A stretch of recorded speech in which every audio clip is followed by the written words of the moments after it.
చేత అపాయింట్మెంట్ చేయబడిన యూదులకు రాజు, రోమా ప్రభుత్వము చేత అపాయింట్మెంట్ చేయబడిన యూదులకు రాజు. ఈయననే అతని అధికార నామం ఏంటంటే హేరోద్ అంటారు.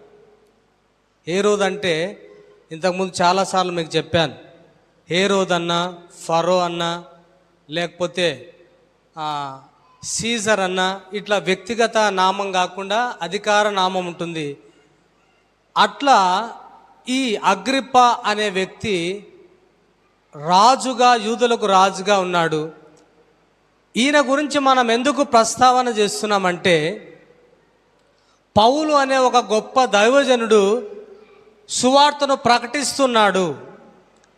సువార్తను ప్రకటిస్తున్నప్పుడు ఆయనను చెరసాలలో వేయటం జరిగింది, జైల్లో వేయటము జరిగింది. అమ్మ కొద్ది నిమిషాలు చెప్తాను, తలలు పైకెత్తండి, ఎవరు నిద్రపోద్దండి. సువార్త ప్రకటిస్తుంటే ఆయనను జైల్లో వేయటం జరిగింది. అయితే ఈయనను చంపాలని రకరకాల ప్రయత్నాలు చేస్తూ ఉన్నారు. చివరికి ఇతన్ని ఒక రాజు దగ్గరికి తీసుకుని పోవటం జరిగింది. అంతకుముందు ఫేస్తు అనే రోమా ప్రభుత్వానికి సంబంధించిన ఒక అధికారి దగ్గరికి ఈయనను తీసుకొని పోవటం జరిగింది. అంతకుముందు ఫెలెక్స్ అనే అధికారి అక్కడి నుంచి ట్రాన్స్ఫర్ అయిపోయాడు. ఈ ఫెలెక్స్ దగ్గరనే అపోస్తుడైన పౌలును అందరూ నేరారోపణలను రుజువు చేసి అతన్ని చెరసాలలో వేయించాలని ఎన్నో ప్రయత్నాలు చేశారు. కానీ ఈ ఫెలెక్స్ యూదుల చేత మంచివాడు అనిపించుకోవాలని పౌలును బంధకాల్లోనే, చెరసాలలోనే వదిలిపెట్టి అతనికి సంబంధించిన తీర్పు ఏమి చెప్పకుండా అక్కడి నుంచి ట్రాన్స్ఫర్ అయిపోతాడు. అతని ప్లేస్లోనికి ఫేస్తు అనే మరొక అధికారి వస్తాడు. ఇతడు కూడా పౌలును విచారించే సమయంలో యూదులకు రాజుగా నియమించబడిన అగ్రిప్ప అనే ఒక వ్యక్తి ఈ ఫేసు దగ్గరికి చూడటానికి వస్తాడు. అప్పుడు ఈయన ఫెలెక్స్ వదిలిపెట్టిన ఒక ఖైదీ ఉన్నాడు. ఆయన పౌలుగా ఈ చెరసాలలో ఉన్నాడు. ఈయనను వదిలిపెట్టాలా లేకపోతే బంధకాల్లోనే ఉంచాలా ఏం అర్థం కావటం లేదు. యూదులందరూ ఇతని మీద నేరారోపణ చేస్తున్నారు. మరి ఎలాగా, నీ ఎదుట ఏమైనా పౌలును తీసుకొని వచ్చి విచారిస్తే న్యాయం ఏమైనా మీరు నిర్ణయిస్తారా రాజా అని అగ్రిప్ప ఎదుట చెప్పటం జరిగింది. అలా చెబితే, సరే పౌలును నా ఎదుట ప్రవేశపెట్టండి, అతనితో మాట్లాడదాము, అతని సంభాషణ విందామని అగ్రిప్ప అనే రాజు, తర్వాత ఫేస్తు అనే అధికారి, రోమా ప్రభుత్వానికి సంబంధించిన వాళ్ళందరూ, ఇంకా అక్కడున్న యూదులు, తర్వాత కొంతమంది పేరుగాంచిన యూదులలో ప్రాముఖ్యమైన వ్యక్తులు ఇతని యొక్క వాదనను వింటూ ఉన్నారు. అయితే ఇదంతా బ్యాక్గ్రౌండ్. నేను చెప్పాల్సిన అంశం ఏంటంటే, అగ్రిప్పకు సత్యాన్నంతా పౌలు వివరించాడు. హల్లెలూయా. ఇది మొదటి విషయంగా ఆలోచన చేద్దాం. అగ్రిప్ప అనే రాజుకు పౌలు తన ఎదుట ప్రవేశపెట్టినప్పుడు సత్యాన్నంతా, సువార్త సత్యాన్నంతా అతనికి వివరించటం జరిగింది. ఏమేమి వివరించాడో ఒకసారి చూద్దాం. చూడండి, 26 నుంచి చదువుదాం. అపోస్తుల కార్యములు 26వ అధ్యాయము 26లో ఒక మాట ఉంటుంది, చూద్దాం. రాజు ఈ సంగతులు ఎరుగును గనక అతని ఎదుట నేను ధైర్యంగా మాటలాడుచున్నాను, వాటిలో ఒకటియు అతనికి మరుగై ఉండలేదని రూఢిగా నమ్ముచున్నాను. ఇది ఒక మూలన జరిగిన కార్యము కాదు. అపోస్తులైన పౌలు అగ్రిప్ప రాజు ఎదుట సువార్త సత్యాన్నంతా, సువార్త సత్యం అంటే మనుషులు క్రియల ద్వారా కాదు, దేవుడిచ్చే ఉచితమైన వాగ్దానం ద్వారా నీతిమంతులుగా తీర్చబడతారు. ఇది సువార్త సత్యం. మరొకసారి జ్ఞాపకం ఉంచుకోనండి, సువార్త అని అనగానే మనుషులు వారి సత్క్రియల వలన కాదు, దేవుడిచ్చే నీతి ద్వారానే దేవుడిచ్చే వాగ్దానము ద్వారానే, దేవుడిచ్చిన మాట ద్వారానే నీతిమంతులుగా తీర్చబడతారు అన్నది సువార్త సత్యం. ఈ సత్యాన్నంతా అగ్రిప్ప రాజుకు వివరిస్తున్నాడు.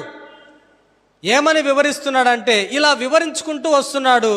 ఇలా వివరించే క్రమములో అగ్రిప్ప రాజుకు ఫైనల్గా ఏమని చెప్తున్నాడంటే, ఫేస్తు అనే అధికారి అపోస్తలుడైన పౌలును ఏమంటున్నాడంటే, పౌలా నీకు వెర్రి పట్టింది, నీకు పిచ్చి పట్టింది, నీవంతా పిచ్చి మాటలు మాట్లాడుతున్నావు అని అంటే, అప్పుడు ఈ పౌలు అగ్రిప్ప రాజుతో అంటున్నాడు, నేను పిచ్చి పట్టిన మాటలు మాట్లాడుతున్నానో మరొక మాటలు మాట్లాడుతున్నానో, మన ఎదుట నేను చెప్పిన సంగతులన్నీ వినటానికి వచ్చిన ఈ అగ్రిప్ప రాజు అన్నిటినీ ఎరుగును, అతనికి తెలియబడిందంటూ ఏదీ లేదు. యూదుల ఆచారాలు, యూదుల లేఖనాలు, యూదుల మత ప్రవిష్టమైన గ్రంథము, యూదుల దేవుడెవరు, ఆయన వాగ్దానాలేంటి, ఆయన వారిని నడిపించిన తీరేంటి, ఆయనకు తెలియదంటూ ఏది లేదు, అన్నీ ఆయన ఎరుగును. అంతేకాదు, నజరేయుడైన యేసుక్రీస్తు ప్రభు మరణించి తిరిగి లేచి ఆరోహణమైన సంగతి కూడా ఇది ఒక మూలన జరిగిన సంగతి కాదు, ఏదో దాపుకు జరిగిన సంఘటన కాదు, అందరికీ విదితమైందే, తెలియపరచబడిందే, ప్రత్యక్షపరచబడిందే. కాబట్టి ఫైనల్ జడ్జిమెంట్ అగ్రిప్ప రాజుకే వదిలేస్తున్నానని పౌలు చెప్పటం జరిగింది. అయితే ఈ మాట అనకముందు అగ్రిప్ప రాజు పౌలుకు ఏమేం చెప్పాడు? ఈ మాట అనకముందు అగ్రిప్ప రాజుకు యూదులకు సంబంధించిన అన్ని విషయాలు తెలుసు. నేను చెప్పిన మాటలన్నీ కూడా ఆయన ఎరుగును అని అనకముందు అగ్రిప్ప రాజుకి ఇంకా ఏమి వివరించాడు అపోస్తలుడైన పౌలు అంటే, మీకు సమయం ఉంటే ఇంటి దగ్గరికి వెళ్ళి చదువుకోండి. అపోస్తల కార్యములు 26వ అధ్యాయము మొదటి నుంచి చెప్పటం ప్రారంభిస్తున్నాడు. అగ్రిప్ప పౌలును చూచి, నీ పక్షమున చెప్పుకొనుటకు నీకు సెలవైనదని అప్పుడు పౌలు చేయి చాచి ఇలాగు చెప్పసాగాను. అగ్రిప్ప రాజా, తమరు యూదులలో ఉండు సమస్తమైన ఆచారములను వివాదములను విశేషంగా ఎరిగిన వారు కనుక యూదులు నా మీద మోపిన నేరములన్నిటిని గూర్చి నేడు తమరి ఎదుట సమాధానం చెప్పుకొనబోచున్నాను. నేను ధన్యుడను అనుకొనుచున్నాను. తాల్మితో నా మనవి వినవలనని వేడుకొనుచున్నానని మొదలుపెట్టి ఇక సంభాషణ అంతా చెప్పటము జరుగుతున్నది. మొదటి నుండి యెరూషలేములో నా జనమును మధ్యను బాల్యము నుండి నేను బ్రతికిన బ్రతుకు ఎలాంటిదో యూదులందరూ ఎరుగుదురు. వారు మొదటి నుండి నన్ను ఎరిగిన వారు కనుక సాక్ష్యమిచ్చుటకు వారికిష్టమైతే నేను నా మతములోని బహునిష్ట గల తెగను అనుసరించి పరిసయుడనుగా ప్రవర్తించినట్లు చెప్పగలను. ఇప్పుడైతే దేవుడు మన పితరులకు చేసిన వాగ్దానం విషయమై నిరీక్షణను గూర్చి నేను విమర్శింపబట్టుటకు నిలిచి ఉన్నాను అని పౌలు అగ్రిప్ప రాజు ఎదుట చెప్పటము జరుగుతున్నది. చిన్నతనము నుండే, బాల్యము నుండే నేను పరిసయుడను, బెన్యామీను గోత్రానికి సంబంధించిన వ్యక్తిని, మత పవిత్రుడను, ఇలాగా యూదులందరూ ఒక నిరీక్షణ కోసం ఎదురు చూస్తున్నారు. అదేంటంటే, పునాదులు కలిగిన ఆ పట్టణము మనకున్నది, దేవుడు వస్తాడు, రాజ్యం అనుగ్రహిస్తాడు, ఆ రాజ్యంలో మనల్ని నిలబెడతాడు, ఆ రాజ్యం ఇవ్వటానికై దేవుడే మనకు వాగ్దానం చేశాడు, ఆ రాజ్య నివాసులుగా ఉండటానికి మనల్ని అందరినీ ప్రత్యేకంగా ఏర్పాటు చేసుకున్నాడు. ఏర్పాటు చేసుకున్న మనకు లేఖనాలను ఇచ్చాడు, లేఖనాలను, శాసనాలను, ఆజ్ఞలను అన్నిటినీ ఇచ్చాడు అని ఇలా చెప్పుకుంటూ అపోస్తలుడైన పౌలు అగ్రిప్ప రాజుకు దేవుడు తన జీవితంలో చేసిన కార్యాలన్నీ చెప్పుకుంటూ వస్తున్నాడు. అలా చెప్పుకుంటూ వచ్చి ఏమని చెప్తున్నాడంటే, నేను మతము కొరకు ఎంతో మందిని హత్య చేశాను, ఎన్నో కార్యాలను చేశాను. అయితే క్రైస్తవులుగా మారటానికి దమస్కు పట్టణంలో ఉన్న క్రైస్తవులను కూడా నేను చంపటానికి వెళ్తూ ఉన్నప్పుడు ఆకాశము నుండి అకస్మాత్తుగా ఒక దర్శనం నాకు కలిగింది. ఆ దర్శనము ప్రభు అయిన యేసుక్రీస్తు ద్వారా నాకు కలిగింది. ఆ ప్రభు నాతో మాట్లాడాడు. సౌలా, నన్ను ఎందుకు హింసిస్తున్నావని అడిగాడు. అడిగినప్పుడు నీవెవరమని అడిగాను. నీవు హింసిస్తున్న క్రీస్తును నేనే అని చెప్పాడు. ఇలా ఆకాశం నుండి కలిగిన దర్శనానికి నేను విధేయుడనై అన్యజనులకు నన్ను అపోస్తలుడను గాను ఈ సత్య సువార్తను ప్రకటించడానికి నన్ను ఎన్నుకున్నాడనే తన సాక్ష్యాన్నంతా అగ్రిప్ప రాజుకు చెప్తున్నాడు. చెప్పుకుంటూ స్వస్థ బుద్ధి కలిగిన మాటలను, నీతిమంతులుగా తీర్చబడతారు ఎలాగన్న మాటలను, రాజ్యం గురించిన మాటలను, దేవుడు చెప్పిన అనేక లేఖనాల్లో ఉన్న వివరణ అంతా అగ్రిప్ప రాజుకు వివరిస్తూ చాలా సంగతులు అగ్రిప్ప రాజుకు సత్యాన్నంతా తెలపటం జరిగింది. లేఖనాల సాక్ష్యము ద్వారా, పరిశుద్ధుల సాక్ష్యము ద్వారా, అంతేకాదు యేసుక్రీస్తు ప్రభు తనతో మాట్లాడి యేసుక్రీస్తు ప్రభు ఇచ్చిన గొప్ప సాక్ష్యాన్ని కూడా చెప్పటం జరిగింది. అలా చెబుతూ యేసు ప్రభు ద్వారా దర్శనాన్ని పొంది తను కూడా మారు మనస్సు పొంది ఈ నీతి సువార్త కొరకు నన్ను ఎన్నుకున్నాడు అనే విషయాన్ని తన జీవితము కూడా సాక్ష్య జీవితంగా అగ్రిప్ప రాజు ఎదుట పెడుతున్నాడు. లేఖనాలన్నిటినీ వివరిస్తున్నాడు, పరిశుద్ధుల సాక్ష్యాన్నంతా వివరిస్తున్నాడు, యేసు ప్రభు దర్శన రూపంలో చెప్పిన సాక్ష్యాన్నంతా వివరిస్తున్నాడు, యేసు ప్రభు ద్వారా మారిన తన నూతన జీవితం గురించి, తన సేవ గురించి కూడా సాక్ష్యాన్ని వివరిస్తున్నాడు. 4 సాక్ష్యాలు అర్థమయ్యేటట్లుగా రాజు ఎదుట చెప్పటము జరిగింది. దేవుని బిడ్డలారా, ఈ మధ్యాహ్న కాల సమయంలో అపోస్తలుడైన పౌలు అగ్రిప్ప రాజు నమ్మటానికి, అగ్రిప్ప రాజు తెలుసుకోవటానికి, అగ్రిప్ప రాజు రక్షింపబడటానికి, అగ్రిప్ప రాజు క్రైస్తవుడిగా కావటానికి చెప్పవలసినంత సమాచారం మొత్తము అతనికి వివరించడం జరిగింది. యేసు ప్రభు సాక్ష్యం చెప్పడం జరిగింది. యేసు ప్రభు ద్వారా మారిన తన జీవిత సాక్ష్యం చెప్పడం జరిగింది. పరిశుద్ధ లేఖనాల్లో అనేక చోట్ల వివరించిన లేఖనాలన్నీ ఎత్తి చూపటం జరిగింది. అంతేకాదు నిరీక్షణ కొరకై ఎదురు చూస్తున్న యూదులు నిరీక్షణతో ఉన్నారు. ఆ నిరీక్షణకు కారణమైన మాటలన్నీ వివరించడం జరిగింది. ఇవన్నీ చెప్పిన తర్వాత అతని స్పందన ఎలాగుందో మనం చూద్దాం. ప్రియమైన దేవుని బిడ్డలారా, మధ్యాహ్న కాల సమయంలో వాక్యాన్ని వింటున్న మనకు చాలా రోజుల నుంచి, చాలా నెలల నుంచి, అనేక ఆదివారాలు, ఎన్నో రకాల కోణాల్లో సత్యం ఒకటి ఉంది. ఆ సత్యము ప్రజలకు చేరాలి, ఆ సత్యము ప్రజలు అర్థం చేసుకోవాలి, ఆ సత్యమే వారిని స్వతంత్రులుగా చేస్తుంది, ఆ సత్యమే నీతిమంతులుగా తీరుస్తుంది, ఆ సత్యము ద్వారానే ప్రజలు నిత్యత్వాన్ని, పరలోకాన్ని పొందుకుంటారన్న ఉద్దేశముతో దేవుని సేవకులుగా ఇక్కడున్న మేము అనేక సంగతులను నేర్పించడం జరుగుతుంది. అయితే అది విన్న తర్వాత కూడా, అది గ్రహించిన తర్వాత కూడా అనేక సార్లు, అనేక కోణాలలో, అనేక రకాలుగా వివరించిన తర్వాత కూడా మనం నమ్మటం లేదు. అగ్రిప్ప రాజు కూడా అదే చేస్తున్నాడు.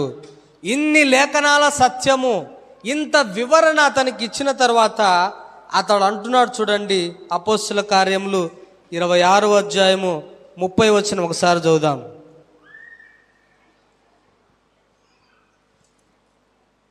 27 నుంచి చదువుదాం. అగ్రిప్ప రాజా, తమరు ప్రవక్తలను నమ్ముచున్నారని నేను ఎరుగుదును. అందుకు అగ్రిప్ప ఇంత సులభముగా నన్ను క్రైస్తవుని చేయజూచుచున్నావే అని పౌలుతో చెప్పాను. చూడండి, ఇంత వివరణ అపోస్తులైన పౌలు చెప్పిన తర్వాత అతడు అంటున్న మాట ఏంటంటే, ప్రవక్తలను నమ్ముచున్నావా అగ్రిప్ప రాజా? నమ్ముచున్నారనే నేను ఎరుగుదును అని, ఈ లేఖనాలన్నిటిని మీరు నమ్ముతున్నారు కదా అని చెప్పి ఆయన అంటూ ఉండగా ఆయన అంటున్నాడు. చూడండి, ఇంత సులభముగా నన్ను క్రైస్తవుని చెయ్యజూచుచున్నావే అని అంటున్నాడు. అపోస్తులైన పౌలు, అమ్మ వినండి, అపోస్తులైన పౌలు అగ్రిప్ప రాజుకు చెప్పే క్రమములో, అగ్రిప్ప రాజుకు వాక్యాన్ని వివరించే క్రమములో అది సులభతరం కాదు. పౌలు ఆ రాజుకు వివరించిన తీరు సులభతరం కాదు. పౌలు అగ్రిప్ప రాజుకు లేఖనాలన్నీ చూపించడం సులభతరం కాదు. అగ్రిప్ప రాజుకు ఆకాశం నుండి యేసు ప్రభు ద్వారా కలిగిన దర్శనాన్ని వివరించిన విధానం సులభతరం కాదు. అగ్రిప్ప రాజుకు బైబిల్లో పరిశుద్ధ గ్రంథములో ఉన్న పరిశుద్ధుల సాక్ష్యాన్నంతా ఎత్తి చూపించిన విధానం సులభతరం కాదు. అగ్రిప్ప రాజుకు స్వయాన నేనే నరహంతకునిగా, దూషకునిగా, మత దూషకునిగా, క్రైస్తవులనందరినీ చంపే వ్యక్తిగా ఉన్న నేనే మారిన సజీవ సాక్ష్యాన్ని చెప్పి అతన్ని ఒప్పించిన విధానం సులభతరం కాదు. చాలా కష్టపడ్డాడు. అయితే అగ్రిప్ప రాజు ఏమంటున్నాడంటే, నన్ను ఇంత సులభంగా నీవు క్రైస్తవుని చేయజూచుచున్నావే అని అంటున్నాడు. వినటానికి, అంగీకరించడానికి మనస్సు లేని అతను అంటున్న మాట ఏంటంటే, ఇది సులభము, ఇతడు చెప్పిన విధానము, ఈ పౌలు చెప్పిన విధానము, పౌలు చూపించిన లేఖనాధారము, పౌలు చూపించిన ధర్మశాస్త్రాధారాలు, పౌలు చెప్పిన యేసుక్రీస్తు సాక్ష్యము, పౌలు చెప్పిన తన మారిన జీవిత సాక్ష్యం, ఇదంతా సులభం అనుకుంటున్నాడు. చూపించాల్సినంత ఆధారాలు, చెప్పాల్సినంత ఆధారాలు, వివరించాల్సినంత కష్టమైన విధానములో పౌలు అగ్రిప్ప రాజుకు చెప్పటం జరిగింది. అయితే ఆయన అంటున్నాడు, నన్ను సులభంగా క్రైస్తవునిగా చేయజూచుచున్నావే, ఇంత సులభంగా నన్ను రక్షణలోనికి దించాలని అనుకుంటున్నావే, ఇంత సులభంగా క్రీస్తుకు సంబంధించిన వ్యక్తిగా నన్ను మార్చాలని అనుకుంటున్నావే, ఇంత సులభంగా నీతిమంతుడనుగా తీర్చటానికి నీవు అనుకుంటున్నావే అని అంటున్నాడు అగ్రిప్ప రాజా. కానీ అగ్రిప్ప రాజును నీతిమంతునిగా తీర్చటానికి కారణమైన సమాచారం అంతా, సువార్తనంతా, స్వస్థ బుద్ధి కలగటానికి చెప్పాల్సిన మాటలనన్నిటినీ చెప్పటం జరిగింది. ఆ మాటలు ఉన్నాయి చూడండి, అక్కడ 25వ వచనము చివరి లైన్లో ఉంటుంది. వెర్రివాడను అందుకు పౌలు ఇట్లా అంటున్నాడు, మహాఘనత వహించిన ఫేస్తు, నేను వెర్రివాడను కాను, కానీ సత్యమును స్వస్థ బుద్ధి గల మాటలనే చెప్పుచున్నాను. ఈ మాటలనన్నిటిని అగ్రిప్ప రాజుకు చెబుతూ, అక్కడున్న వారికి చెబుతూ, ఈ మాటల ద్వారానే నిత్య జీవం వస్తుందని చెబుతూ, ఈ మాటల యొక్క సత్యము, స్వస్థ బుద్ధి ఎంత ఉన్నతమైందో చెప్తుంటే, ఫేస్తు అనే ఒక అధికారి అంటున్నాడు, పౌలుకు వెర్రి పట్టింది, వెర్రి మాటలు మాట్లాడుతున్నాడు అని అంటే, ఫేస్తు, నేను వెర్రి మాటలు మాట్లాడటం లేదు, స్వస్థ బుద్ధి కలిగిన మాటలనే, సత్యము గురించిన మాటలనే నేను చెప్తున్నాను. ఈ మాటలే మీకు స్వస్థత బుద్ధి ఇస్తాయి, ఈ మాటలే మీకు కొత్త స్వభావాన్ని ఇస్తాయి, ఈ మాటలే మీరు నీతిమంతులుగా తీర్చబడే అవకాశం ఉన్నది, ఈ మాటల ద్వారానే క్రైస్తవులైతారు, ఈ మాటల ద్వారానే క్రీస్తును ధరించే అవకాశం ఉంది.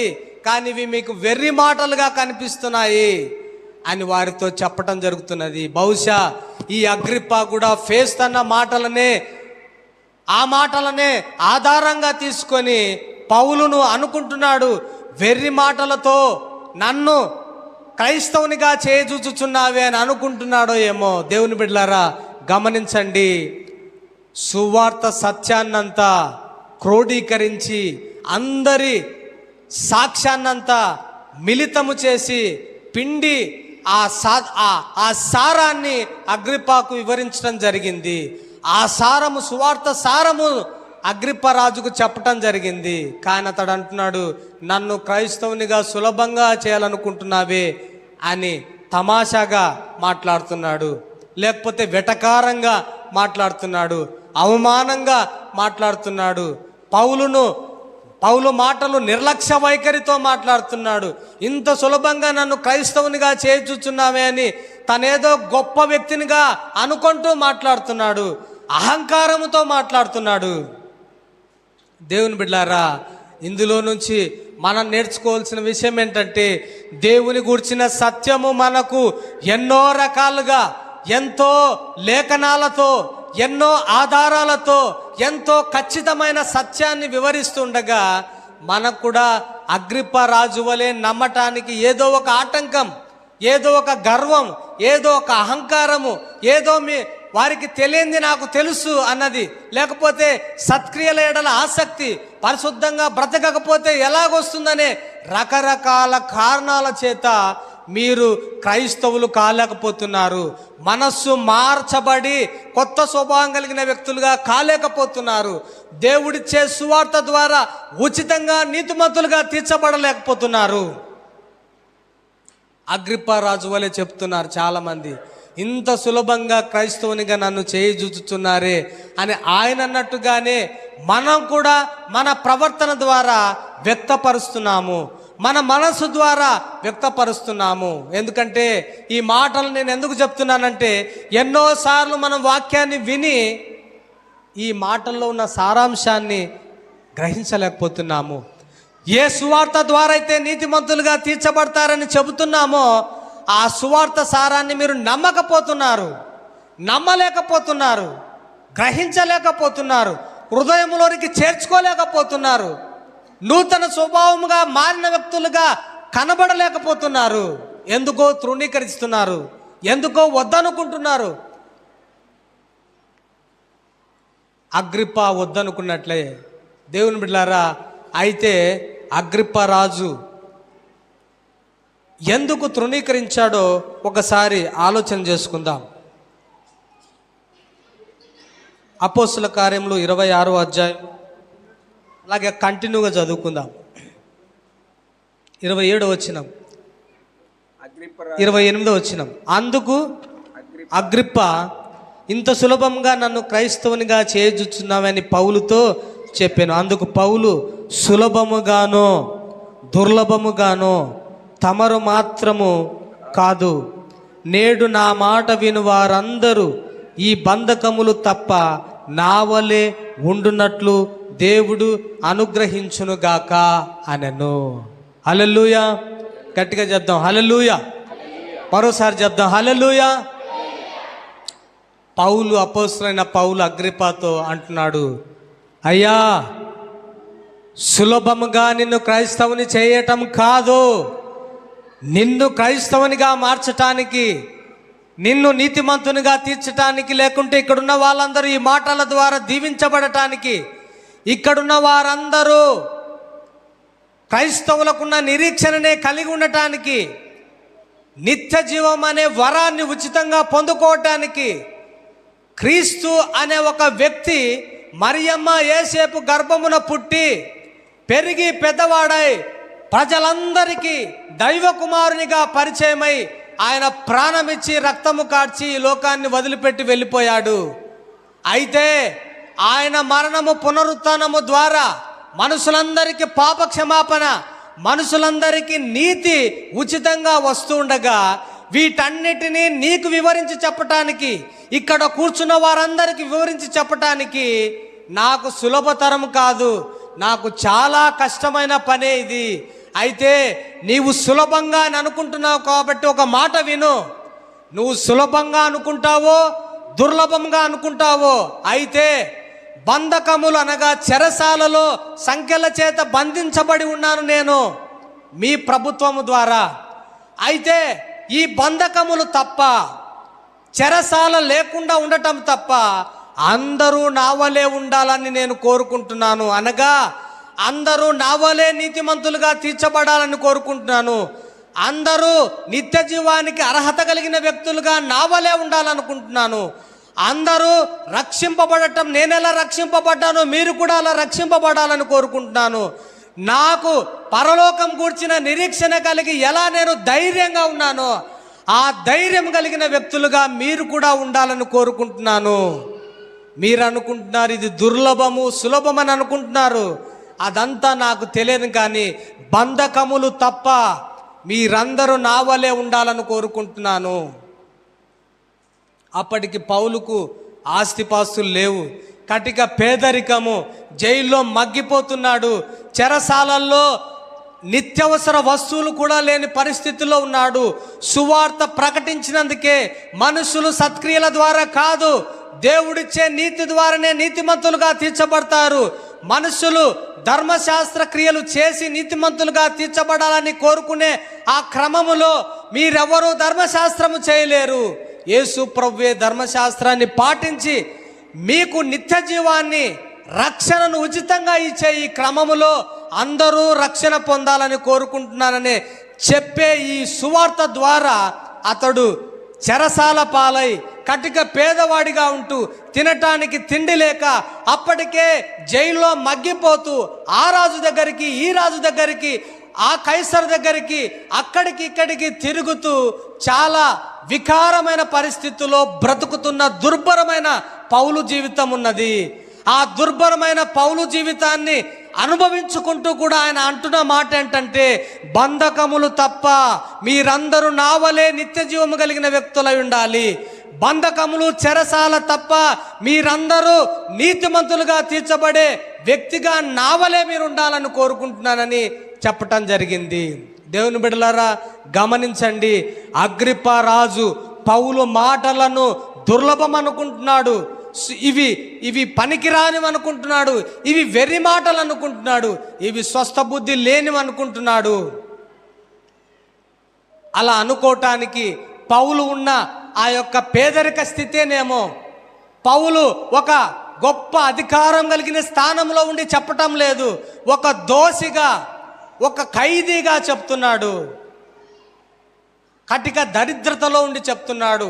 శిక్ష అనుభవిస్తున్న ఒక విలువలేని వ్యక్తిగా ఆ మాటలను చెబుతున్నందుకు శ్రేష్టమైన విలువ కలిగిన ఆ మాటలకు విలువ ఇవ్వడం లేదేమో అగ్రిప్ప రాజు. ఎందుకో తెలియదు, ఆ మాటలను నిర్లక్ష్యం చేస్తున్నాడు. ప్రియమైన దేవుని బిడ్డలారా, ఈ మాటల యొక్క సత్యము, ఈ మాటల యొక్క విలువ, ఈ మాటల యొక్క అమూల్యత అగ్రిప్పకు అర్థం కానట్టే మనకు కూడా అర్థం కావటం లేదు. అర్థమైతే అందులో ఉన్న ఆనందము, మాధుర్యము, అందులో ఉన్న సంతోషము చాలా ఉన్నతంగా ఉంటుంది. మనకే అర్థం కావటం లేదు. ఈ మాటలన్నిటినీ విన్న తర్వాత అతడు ఎందుకో ఈ మాటలను వద్దనుకుంటున్నాడు.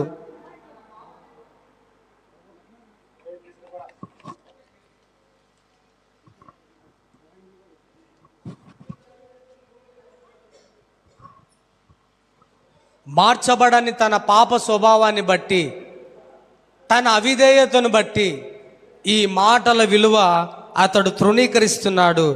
అతడు తన ఉన్న మంచి స్థితిని బట్టి ఈ మాటలను తిరస్కరిస్తున్నాడు ఏమో. పౌలు ఖైదీగా ఉంటూ ఏమి చేతకాని వ్యక్తిగా అతడు అక్కడ నిలుచున్నాడు. ఇతడు ఉన్నతమైన సింహాసనమందు కూర్చొని పౌలు చెప్పే మాటలను ఆలకిస్తూ అధికార రాజభోగాన్ని అనుభవిస్తూ ఆ మాటలను వింటూ ఉన్నాడు. కాబట్టే అతడున్న ఉన్నతమైన స్థితి, ఉన్నతమైన అధికారము, ఉన్నతమైన ఆ యొక్క ఆ భోగభాగ్యాలను బట్టి ఈ మాటలను తృణీకరిస్తున్నాడో ఏమో తెలియదు. కానీ విలువ కలిగిన మాటలను ఈ వ్యక్తి పోగొట్టుకుంటున్నాడు. తర్వాత ఈ వ్యక్తి ఎందుకు ఇలా తృణీకరిస్తున్నాడో, ఇతని యొక్క అవిధేయత, లోబడనితనము, అతని పాపాన్ని బట్టే, ఇంకా అంధకార సంబంధమైన క్రియల్లో అతడు ఉండటాన్ని బట్టే ఈ మాటల విలువ అతడు తెలుసుకోలేకపోతున్నట్టుగా ఉంది. అయితే దేవుని బిడ్డలారా, ఆ వ్యక్తి ఈ మాటలను తృణీకరించిన వ్యక్తిగా మనకు కనిపిస్తుంది. ఇంకా చూద్దాం, 31, 32 వచనాలు ఒకసారి చదువుదాం.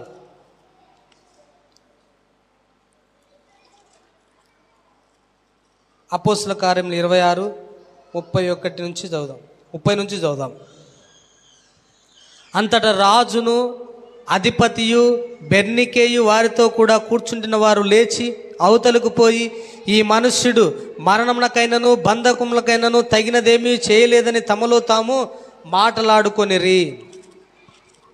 అందుకు అగ్రిప్ప, ఈ మనుష్యుడు కైసరు ఎదుట చెప్పుకొందునని అనని ఎడల ఇతనిని విడుదల చేయవచ్చునని ఫేస్తుతో అనెను. చివరిగా ఏమంటున్నారో తెలుసా? ఇంత విలువైన మాటలు విన్న తర్వాత అంటున్నారు, ఏమంటున్నారంటే, ఈ మనుష్యుడు మరణానికి సంబంధించిన, మరణానికి తగిన కారణమేమి ఇతనిలో కనపడటం లేదు. అయితే మనం ఇప్పుడే ఇతన్ని విడుదల చేయవచ్చు, కానీ ఇతడు కైసర్ ఎదుట అనగా రోమా ప్రభుత్వానికి చక్రవర్తిగా ఉన్నాడు కదా, రోమ్లో ఉన్నాడు. ఆ చక్రవర్తికి చెప్పుకుంటాను అని చెప్పకపోయి ఉంటే ఇతన్ని మనమే విడుదల చేసేవాళ్ళము. అక్కడ చెప్పుకుంటా అన్నాడు కాబట్టి అతడు చెప్పుకొని అక్కడ అని చెప్పేసి అంటున్నారు. పౌలును గూర్చి ఒక సాక్ష్యం ఇస్తున్నారు. అదేంటంటే మరణానికి సంబంధించిన నేరమేమి ఇతడు చెయ్యలేదు అని అంటున్నారు. నేనేమని చెప్తున్నానంటే వీళ్ళన్న ఈ మాటను బట్టి రక్షణ రాదు. హల్లెలూయా, గట్టిగా చెప్దాం హల్లెలూయా. పౌలు చెప్పిన లేఖనాల సాక్ష్యము, పౌలు చెప్పిన యేసుక్రీస్తు ప్రభు దర్శన సాక్ష్యము, పౌలు చెప్పిన అనేక మంది పరిశుద్ధుల సాక్ష్యము, పౌలు చెప్పిన తన జీవితము మారిన సాక్ష్యము, ఇవన్నీ విన్న తర్వాత వాళ్ళు రక్షణకరమైన స్థితిలో ఉండాలి. కానీ పౌలు మీద జాలిపడి మరణానికి సంబంధించిన కారణమేమి ఇతనిలో కనపడటం లేదు అని అంటున్నారు. ఆ మాట పౌలు మీద జాలి చూపినట్లుగా, పౌలు మీద దయ చూపినట్లుగా, పౌలు మీద శ్రద్ధ చూపినట్లుగా, పౌలు మంచివాడే అని అన్నట్టుగా కనిపిస్తుంది. కానీ ఆ మాటల ద్వారా జాలి, దయ, కరుణ పౌలు మీద చూపినంత మాత్రాన మరణానికి సంబంధించిన కారణం ఇతనిలో కనిపించటం లేదని చెప్పినంత మాత్రాన రక్షణ వారికి రాదు. ఇంత సులభముగా నన్ను క్రైస్తవునిగా చేయి చూచుచున్నావే అని చెప్పిన అగ్రిప్పాకు రక్షణకరమైన సందేశము, క్రైస్తవునిగా మారటానికి చెప్పాల్సిన సందేశం అంతా విని అతడు క్రైస్తవుడైతే ఆ మాటల ద్వారా దీవించబడితే అది ఉపయోగమే. కానీ ఆ మాటలను తృణీకరించి, ఆ మాటలను వద్దనుకొని, ఆ సాక్ష్యాన్ని అంగీకరించకుండా పౌలు మీద ఏదో జాలి పడటము, పౌలు మీద ఏదో శ్రద్ధ చూపినట్లుగా మాట్లాడితే అది వారికి ఎంత మాత్రం ఉపయోగం లేదు. అలా రక్షణ రాదు. కాబట్టి ప్రియమైన దేవుని బిడ్డలారా, ముగించేస్తున్నాను. దేవుని మాటలను మనము ఎందుకు తృణీకరిస్తున్నామో ఒకసారి ఆలోచన చేయండి. అంగీకరించిన వాళ్ళు ఉన్నారు, నేను వాళ్ళను అనటం లేదు. తిరస్కరిస్తూ, వద్దనుకుంటూ, ఈ మాటల్లో ఉన్న అంతరార్థాన్ని ఎరగక ఉన్న వారిని గురించి నేను చెప్తున్నాను. మనుష్యుడు నీతిమంతులుగా తీర్చబడాలంటే యేసు ప్రభు ద్వారానే, ఉచితంగా విశ్వాసము ద్వారా దేవుడు దానిని వాగ్దాన రూపకంగా ఇచ్చిన మాటను నమ్మటము ద్వారా నీతిమంతులుగా తీర్చబడతారు. ఇది మీకెందుకు ఆటంకంగా ఉంది అన్నది మనం ఆలోచన చేయాలి. చాలామంది మాటలు చెప్తున్నప్పుడు ఈ మాటల విలువ అర్థమయ్యి తలలూపుతారో తెలియదు, అర్థం కాక తలలూపుతారో తెలియదు, వాక్యం వింటున్నట్టుగానే తలలు ఊపుతుంటారు. కానీ అలా తలలు ఊపటం ద్వారా మీరు గ్రహించినట్టు అని అనుకోవాలా, లేకపోతే ఏంటి వివరణ? ఇప్పుడు ఫేస్తు, అక్కడున్న అగ్రిప్పా వీళ్ళంతా పౌలు మీద ఒక జాలి చూపుతున్నారు. ఏమని? ఈ మనుషుడు మరణానికి తగిన కారణమేమి తనలో కనపడటం లేదు, ఇతనికి మరణశిక్ష రావాలని అందరూ కోరుకుంటున్నారు మీరు. అయితే ఇతడు మరణశిక్ష పొందేంత తప్పేం చేయలేదని మేము అనుకుంటున్నామని జాలి చూపుతున్నారు. అలా జాలి చూపటం ఒక మంచి గుణమే, కానీ ఆ జాలి చూపే గుణము ద్వారా రక్షణ రాదు. మనం కూడా వినాలి, మనం కూడా వాక్యం బాగుంది అని చెప్పటం ద్వారా రక్షణ రాదు. వింటున్నట్టుగా తలలు ఊపటం ద్వారా రక్షణ రాదు. వాక్యాన్ని వాయిదా వేయటం ద్వారా రక్షణ రాదు. విని విడిచిపెట్టడం ద్వారా రక్షణ రాదు. ఎప్పుడు రక్షణ వస్తుందంటే ప్రజలు దేవుని ద్వారా నీతిమంతులుగా తీర్చబడటానికి ఒక మార్గం ఉంది. ఆ మార్గం ఏంటంటే యేసుక్రీస్తు ప్రభువు మన పాపములన్నిటిని తన మీద వేసుకొని అందరి శిక్ష ఆయన భరించి అందరినీ ప్రేమతో ఉచితంగా నీతిమంతులుగా తీర్చాలి, అందరికి ఉచితంగా నిత్య జీవం ఇవ్వాలని కోరుకుంటున్నాడు. ఆ కోరుకునే ఆ దేవుని కోరికను మనము నమ్మి విశ్వాసం ఉంచితే మనుషులందరూ నిత్య జీవానికి పాత్రలవుతారు. మనుషులందరూ రక్షణ అనే గొప్ప స్వాస్థ్యాన్ని పొందుతారు. అది వదిలిపెట్టి మనము ఆ మాటలను వదిలిపెట్టి ఆ మాటలను తిరస్కరించి ఇక మనం ఎన్ని ప్రయత్నాలు చేసినా నిత్య జీవము, రక్షణ, పాపక్షమాపణ రాదు అన్న సంగతిని మనం గ్రహించాలి ఈ వాక్యము ద్వారా. కాబట్టి ప్రియమైన దేవుని బిడ్డలారా, అగ్రిప్పాకు చెప్పినట్లుగానే మనకు చెప్పబడుతుంది. ఆయన తిరస్కరించాడు. మన సంగతి ఏంటి? మనం అంగీకరిస్తున్నామా? మనం కూడా తిరస్కరిస్తున్నామా? అగ్రిప్ప అక్కడున్న రాజులు కొంతమంది పౌలు మీద జాలి చూపారు, ఇతడు మరణానికి తగిన కారణమేమీ లేదని. అలా మంచి గుణలక్షణాలు చూపటం ద్వారా రక్షణ రాదు. మనం కూడా వాక్యము వినిపించబడుతున్నప్పుడు ఇతరులకు సహాయము చేయాలనే మంచి గుణాలు కలిగి ఉన్నప్పుడు, తర్వాత పరిశుద్ధమైన క్రియలు, చేతనైనంత సహాయం చేస్తున్న క్రియలు, మంచి మంచి గుణలక్షణాలు మనలో ఉన్నాయి, అవి మంచివే. కానీ ఆ గుణలక్షణాలు నీకు నిత్య జీవం ఇవ్వలేవు. అయితే నిత్య జీవం ఇచ్చే మాటలు ఒకటే, యేసు ప్రభు మీదికి నా పాపం పోయింది, ఆయన నీతి నా మీదికి వచ్చింది, ఆయన శిక్ష అనుభవించాడు, నాకు రక్షణ వచ్చింది. ఈ మాటను నమ్మితేనే. దీని తర్వాత నీవు ఎంతమందికి సహాయం చేయాలనుకుంటున్నావో అంతమందికి సహాయం చేయి. రక్షింపబడిన తర్వాత నీవు ఎన్ని మంచి గుణాలను చూపాలనుకుంటున్నావో చూపు. ఎందుకంటే మంచి గుణాలను చూపటానికి కారణమైన కొత్త జీవితము, కొత్త స్వభావం నీకు వచ్చింది. ఆ స్వభావానికి అనుకూలంగా బ్రతుకుతూ దేవుని మహిమ కోసము మనమందరము బ్రతకాలని తెలియచేస్తూ ఈ మాటలను ముగిస్తున్నాను. దేవుడి మాటలను దీవించి ఆశీర్వదించును గాక. ఆమెన్. తలలు వంచి కళ్ళు మూసుకోనండి. ప్రార్థన చేసుకున్న తర్వాత